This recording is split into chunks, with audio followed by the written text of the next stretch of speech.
Bonjour, je suis heureux de partager avec vous les recherches que j'ai menées au laboratoire d'anthropologie sociale pendant le confinement. La crise sanitaire du Covid-19 a donné à mon travail sur les sentinelles des pandémies, dans le sud de la Chine, une surprenante actualité, puisqu'elle a montré l'écart entre des territoires comme Hong Kong, Taïwan, Singapour, le Vietnam et la Corée du Sud, qui parviennent à arrêter une pandémie en percevant à l'avance ces signaux d'alerte précoce, et ceux qui doivent prendre des mesures coûteuses comme le confinement des populations à risque ou le traitement par des médicaments ou des vaccins. J'ai en effet observé, entre 2007 et 2014, comment les mesures de préparation aux pandémies ont été mises en place dans ces territoires sentinelles à la suite de l'émergence du virus de grippe aviaire H5N1 en 1997 et du coronavirus de SRAS venu des chauves-souris. J'ai comparé ces mesures de préparation, qui reposent notamment sur la simulation des pandémies dans les hôpitaux et le stockage des biens prioritaires, des masques, des vaccins, des antiviraux par les autorités sanitaires, dont la généalogie remonte à l'anticipation d'une attaque nucléaire aux États-Unis, avec les mesures de prévention et de précaution qui ont constitué l'histoire de la santé publique en Europe. J'ai aussi montré comment ces mesures de préparation aux frontières de la Chine impliquent la société civile dans l'anticipation des catastrophes écologiques, notamment les naturalistes qui permettent aux microbiologistes de prendre le point de vue des oiseaux ou des chauves-souris sur les transmissions virales. Le livre issu de ces travaux, Avian Reservoirs, a été publié en janvier 2020, 10 ans après un premier récit de mes enquêtes paru sous le titre Un monde grippé, et la version française, Les Sentinelles des pandémies, était prête à sortir dans les librairies en mars. Le confinement a donné à ce livre un singulier retentissement, puisque mon éditeur américain, Duke University Press, a mis le livre en libre accès, ce qui m'a permis de le présenter dans plusieurs séminaires en ligne au bout du monde, tout en restant chez moi, tandis que mon livre français suscitait l'intérêt des médias francophones qui m'ont proposé de parler d'un ouvrage encore indisponible en librairie. Dans ces différentes interventions, j'ai tenté d'éclairer la crise actuelle à travers les scénarios de pandémie construits au cours des années 1970 par des microbiologistes australiens, dans le cadre de l'écologie des maladies infectieuses émergentes, en notant que nous sommes arrivés au point de réalisation globale de ces scénarios qui sont restés localisés avec les grippes aviaires et porcines depuis 20 ans. Selon ce scénario, en effet, l'entrée de la Chine dans le capitalisme mondialisé bouleverse les équilibres écosystémiques en intensifiant la circulation des personnes, des animaux et des marchandises et en augmentant les risques d'émergence et de transmission virale. Ces scénarios catastrophes, qui alimentent toute une industrie cinématographique et iconographique sur la contagion de l'animal à l'homme, soulignent la singularité de la période que nous traversons avec l'émergence de zoonoses comme Ebola, le sida, la vache folle, la grippe aviaire ou porcine, ou les différentes formes de SRAS, en remontant aux origines de la domestication qui ont produit les premières coévolutions symbiotiques entre humains, animaux et microbes.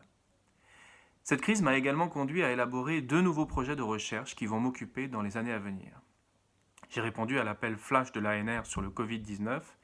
en proposant de travailler sur la régulation des marchés aux animaux en Chine centrale et en Corée du Sud. Ces marchés ont en effet été pointés du doigt comme la cause possible de transmission du Covid-19 des chauves-souris aux humains, puisque le premier cluster a été découvert autour du marché de Wuhan.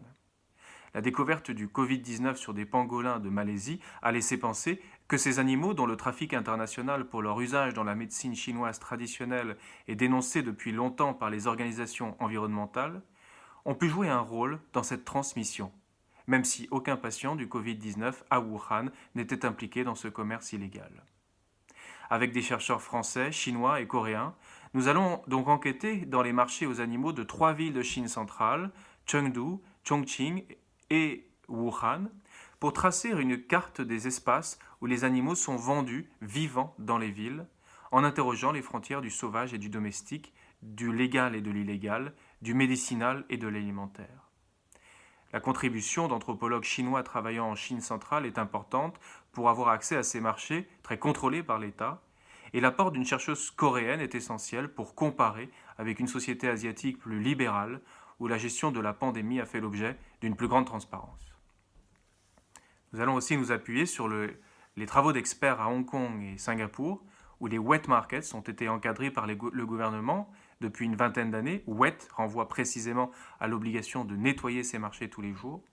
Et à Pékin, où les experts en agronomie ont montré qu'environ 30% de la consommation de viande venait de ces marchés aux animaux du fait de la méfiance de la population envers la sécurité alimentaire dans les supermarchés.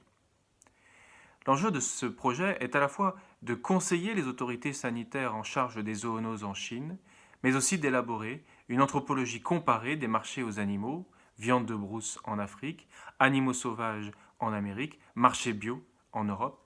afin de comprendre les nouvelles relations écologiques qui s'y fabriquent. Le deuxième projet lancé au cours de cette crise porte sur l'usage des masques chirurgicaux. La société française doit en effet répondre à une injonction contradictoire de l'État qui a répété pendant des semaines que les masques chirurgicaux ne servaient à rien dans l'espace public et devaient être réservés au personnel hospitalier, puis a imposé le port du masque dans les transports en commun et recommandé son usage dans tous les lieux publics. Cette injonction contradictoire prolonge un malaise de la République française à l'égard du fait de cacher son visage dans l'espace public. En 2004, l'Assemblée nationale a interdit le foulard islamique dans l'école publique, un an après que les sociétés asiatiques impactées par la crise du SRAS se mettent à porter massivement et régulièrement le masque chirurgical dans l'espace public. Cette pratique, inventée par le médecin chinois formé à Cambridge Wu Liante pour lutter contre la peste pneumonique en Mandchourie en 1910, pose problème pour un État qui s'est défini depuis la Révolution française par l'obligation pour le citoyen de se présenter à visage découvert dans l'espace public comme un sujet transparent. À travers une collaboration avec des élèves de lycée en Seine-Saint-Denis et le Musée des civilisations d'Europe et de Méditerranée à Marseille, je vais lancer une enquête collective sur le port du masque dans l'espace public, notamment dans les écoles, les marchés et les mairies. Il s'agira de comprendre comment, en fonction de leur âge, de leur genre, de leur profession, de leurs croyances religieuses, de leurs opinions politiques, les citoyens français s'approprient cette technique inventée en Chine et la subvertissent, la détournent, l'investissent d'intentions multiples, visibles dans ce qui est montré et caché.